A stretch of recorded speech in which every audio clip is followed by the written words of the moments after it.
Hi guys, welcome to the Kardavox Academy channel. My name is Verona. I'm a singer, songwriter, and vocal coach and vocal technique nerd. And today I'm really excited because I'm going to react and listen to, for the first time, because it just got out, a live performance from Ghost, Erick Erickson, and Erick Erickson Chamber Choir. So a live performance of my favorite song ever, Bohemian Rhapsody. So a cover. I'm really excited to see this live cover of a classic that we all know. And I discovered Ghost recently because I did a full album review of their newest album, and you guys seem to really enjoyed it. I just want to mention today it's going to be play, pause, analyze format. So it's different from the album review I did that I was listening to the whole song then commenting. Because here I really want to go in depth of the song itself, and that's the format that we use here at the Kardavox Academy. So yeah, and let's just go. Let's dive right in. I'm excited. Is this the real life? Is this just fantasy? Caught in a landslide, no escape from reality. Open your eyes, look up to the skies and see. I'm just a poor boy, I need no sympathy. 'Cause I'm easy come, easy go, little high, little low. Anywhere the wind blows, nothing really matters to me.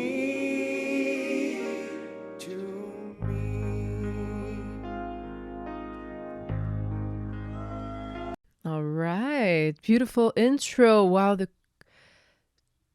back vocalists, the choir, they're so good. It's just something happened at just right before the lead singer, Tobias Forge. Is it how we pronounce it? Let me know in the comments. Tobias, right before he starts singing, I don't know who, but one of the back vocalists changed his tone. Let me show you. I don't know if you noticed it. It was really blending. All the voices were blending 100%, like so smoothly. And then one singer decided to change his vocal technique, probably from maybe a mixed or breathy voice to a really forward, twangy chest voice sound. And I thought it was the lead singer who was entering, but then I looked and he was not holding a mic yet. So who did that? Let me just get it again. Oh, that was there. So no, it blends. Caught in a landslide, no escape from reality. Open your eyes, look up to the skies and see. I'm just a poor boy. Okay, that was beautiful. Did you notice how one of the back vocalists just changed his vocal technique and he kind of became the lead? So just a little side note, vocal techniques for choir and vocal techniques for just lead singing are not completely, but are really different.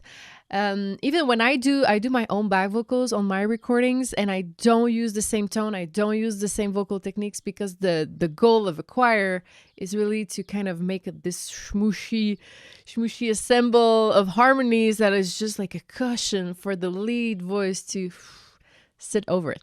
Anyways, that was just, again, I'm a little nerdy about it, okay? My ears are overstimulated, okay? I swear, if I were to tell you my day, you would like, okay, this is really the only thing you do, right? Listening to music and analyze vocals. Yes. And sing. Anyways, okay, so of course, Tobias, I recognize his lead, his signature voice. It's really twangy, more twangy than than the lead singer of Queen. And I mean, both have twang, but it's a little different. There was even the raspiness when he first started singing. Very nice. It's a different approach. He's not trying to imitate Freddie Mercury, and that I enjoy. I like when people make a cover and they make it their own, you know? The wind blows, nothing really matters to me.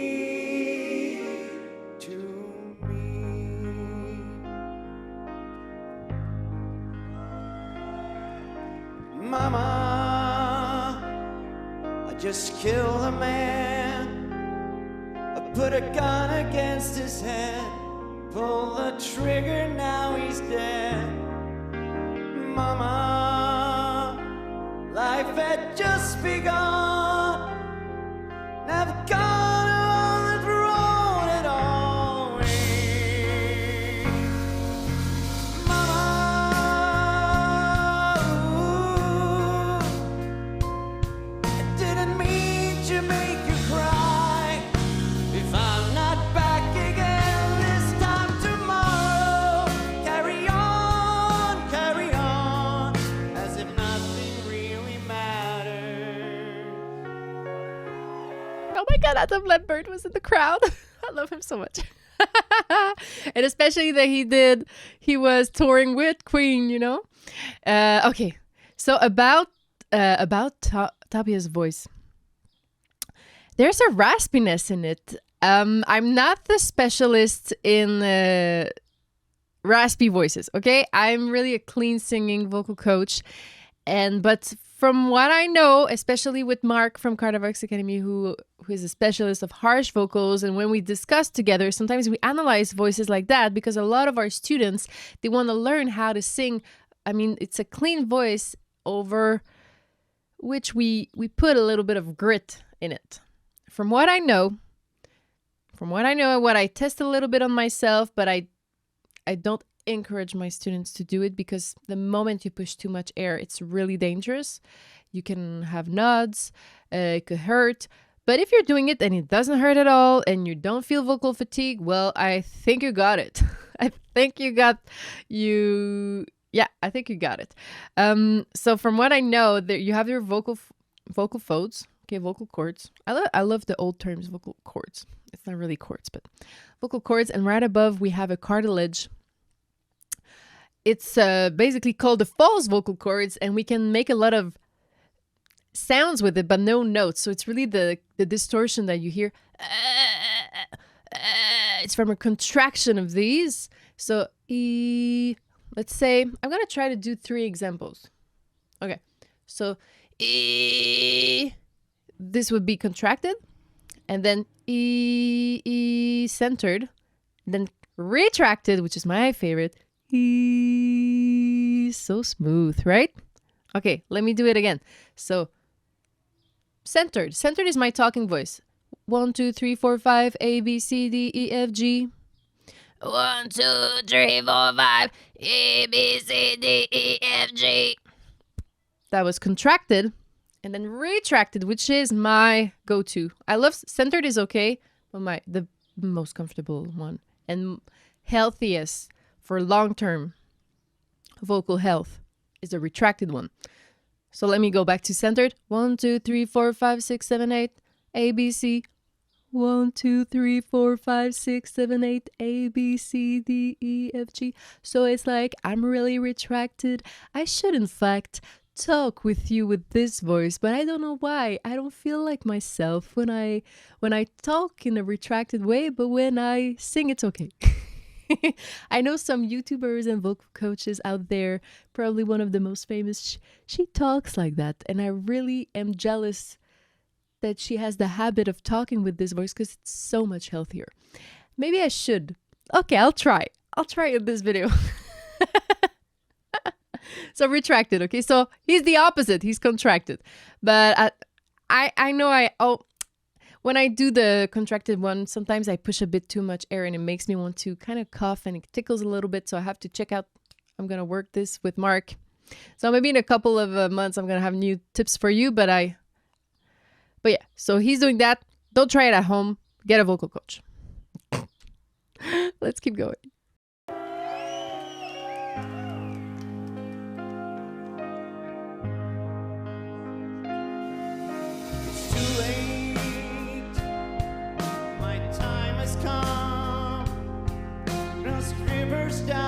spine, body's aching all the time.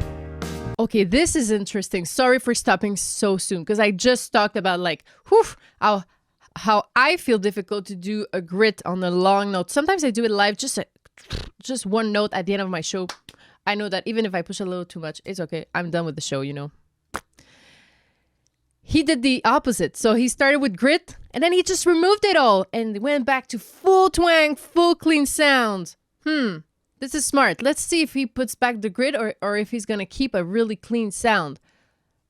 Personally, as a vocal coach and as a vocal health like obsessed person, this is interesting to start with grit and then clean the way, because the belting part of the really high notes are coming later. So you kind of get your technique back. Not that it's bad technique. Sorry, Mark, you're going to be so mad at me for saying that. It's just that it's interesting. It's like, oh, he removed it completely. So goodbye, everybody. I got to go. I'm gonna leave you all behind and face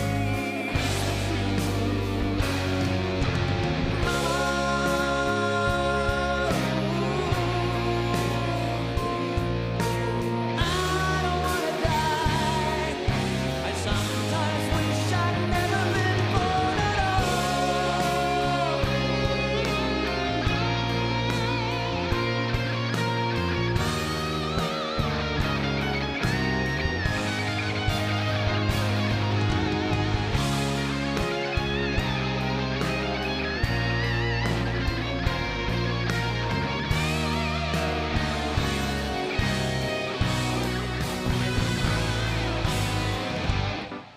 Oh my God. The guitar player, he didn't miss any note. Wow. That was so satisfying. Who else was air guitar soloing the solo? How to say that? Oh, that was good. For those wondering why I mess up my English when I get excited, is because I speak French. It's my first language. And my mind is bilingual, so I'm kind of losing my French. I mess up my French and I mess up my English. This is being bilingual. But yes, that was so satisfying. And about, again, his vocals, he puts back a little grit on some notes and then back to full clean. So this is full control, guys. It's really hard to do, and I admire him. I want to do that. That's my goal for the next year. To put a grit, come back clean, put a grid. It's really the control of the false vocal cords and the airflow, the support, not pushing too much air, just having the good amount, good twang balance. I'm really impressed. Really impressed. Okay, keep going. I see a little silhouette of a man. Scaramouche, will you do the fandango?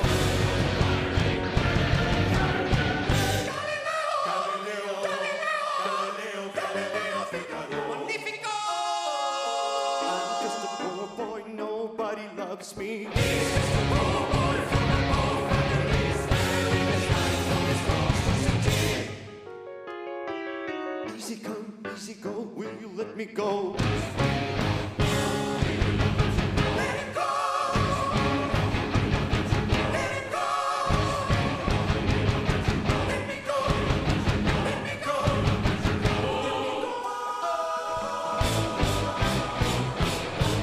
Mamma mia, mamma mia.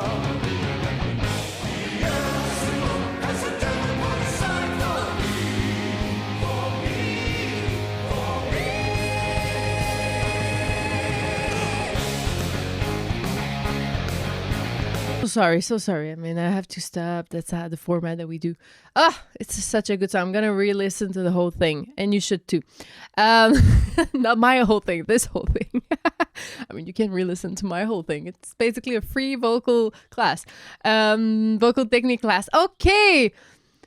Unfortunately, they didn't mic the choir upstairs loud enough. It was probably loud enough in the room, live, but we don't hear the high notes. I'm sad.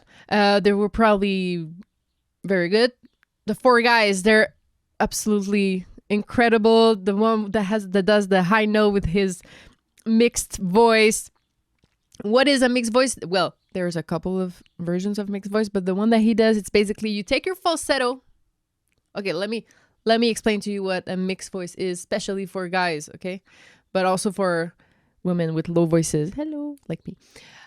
So, the recipe of a mixed voice, real fast. You take your falsetto, you remove your breathiness. How? Well, just take a class with me, I'll show you how. And you remove your breathiness. Boom! You already have more power. And then you add a lot of twang. Twang is a resonance. It's a certain type of thing that you add on whatever you want. A lot of twang. You kind of you put the... In this, he higher his larynx, but it's up to you, as you wish. But yeah, for a really precise mixed voice, it's kind of a shouty mixed voice. I would put your larynx a little higher. So, and there you go. You have it. Why? Because falsetto, basically head voice. Okay, the moment you remove the breathiness, it kind of becomes a head voice. Okay, so falsetto, remove the breathiness, boom, like you kind of resonate better, head voice. Then from the head voice, you add the twang, boom, you higher your larynx in this for that type of sound. And then you basically just thickened your vocal cords. It's extremely, extremely fascinating. They put cameras, for singers, the new studies about vocal technique and vocal health. They put cameras, and usually falsetto and head voice, your vocal cords are really thin. So that's why it's so, it's so soft. Okay, let me show you the step. So falsetto, really breathy. It's kind of the entry level of a head voice. Remove the breathiness. Find more resonance, add twang. So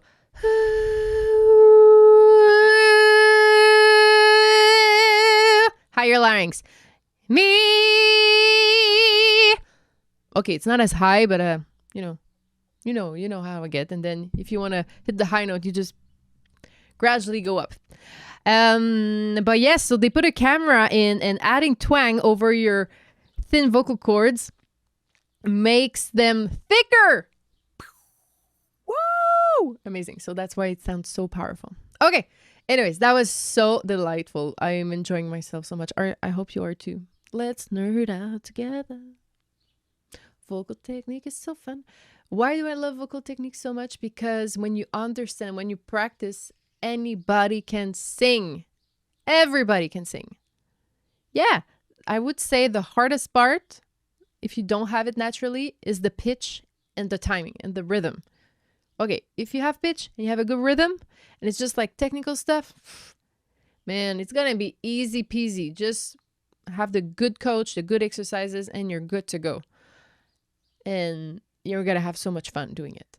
If it's the pitch and the rhythm that is hard for you, but you have all the, like, you're making funny sounds. Sometimes I'm coaching actors, and they can do all the techniques basically because they're so free with their voice, but they are off pitch and they don't have any timing. Well, now it's more a musician approach. Like, we want the person to understand the music. Okay, let's just go. But yeah, if you want to sing, you can.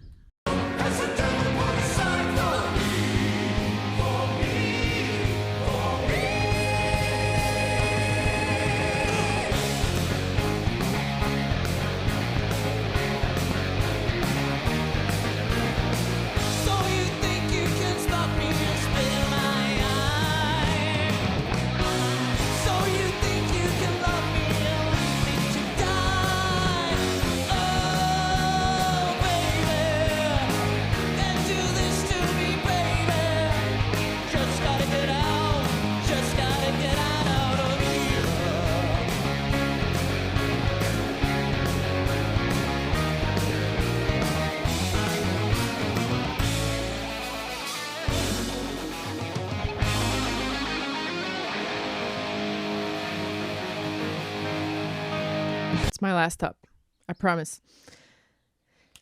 I forgot to mention something to you because I was all about the mixed voice and it's kind of one of my favorite techniques. However, my second favorite technique is the tilt of the thyroid, or AKA the crying voice. So he's back, okay? After the solo, he's back with his regular voice, the one that we know. I mean, the one that I know from the album that I listened of Ghost. However, when we were in the choir part, when he went down on his knees, he changed his voice, okay? Let me just explain it to you. He went into the crying mode, which, if you're following me, retracted his false vocal cords, so it made him sound so clean. Okay. There.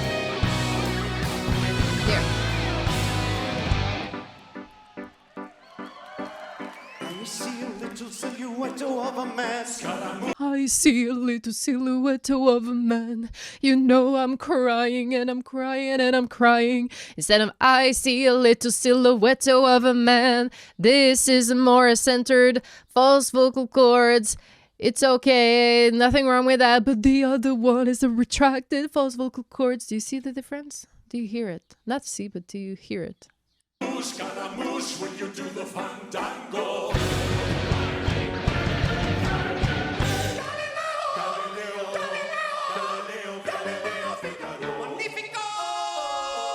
I'm just a poor boy, nobody loves me.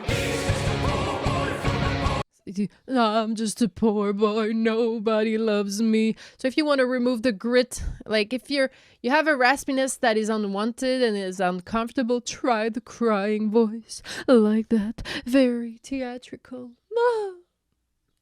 It's gonna be good. Okay, back at it. So let's just compare. Okay, you heard his crying tone. Love it.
Oh wow, the real queen they were there. Okay.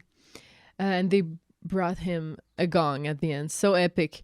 Okay, so did you notice he was back to his like kind of centered tone, even a little contracted, a little distortion, then back to kind of a centered, but not fully round like the desperation voice that he had. So wow, he has a lot of control. Like he's underrated. As a singer, because I've never heard like vocal coaches really analyze his vocals like really in depth, but he really controls what he does like really well. But again, I wish I could just talk to him after the show. Hey, how do you feel? Is it comfortable? But from what I'm hearing, his live shows are amazing. So if a singer is as good in the last 3 songs as he was the beginning of the show, or if he's even better, that means it's good vocal technique. I saw a show. I'm not going to name the artist. It's a very huge artist. I saw him a couple of 2 weeks ago. I don't know when my video is going to come out. Let's say 1 or 2 weeks. In Montreal. And unfortunately, He was the kind of singer using a lot of twang and then sometimes using a raspy voice, which I absolutely love in the recording. You know, like these huge voices, and you're like, how can you do that? But then at the end of the show, he was losing his voice. It's like if every song was making him lose his voice more and more and more. So that's how I know, man. That's how I know, like, raspiness, it's really, we, not that we all want it, but we all love it. Almost like it's nice. Grit is nice, but it's hard on a clean voice to add the grit. It's a lot of control. So good job. I loved it. I've enjoyed it. And if you want to learn how to sing and how to have a wonderful clean voice, I'd love to help you. The link is below. I'm gonna be teaching this summer, so yeah, just learn how to sing this summer. It could be a little challenge for you. All right, I'll see you guys next time. Bye.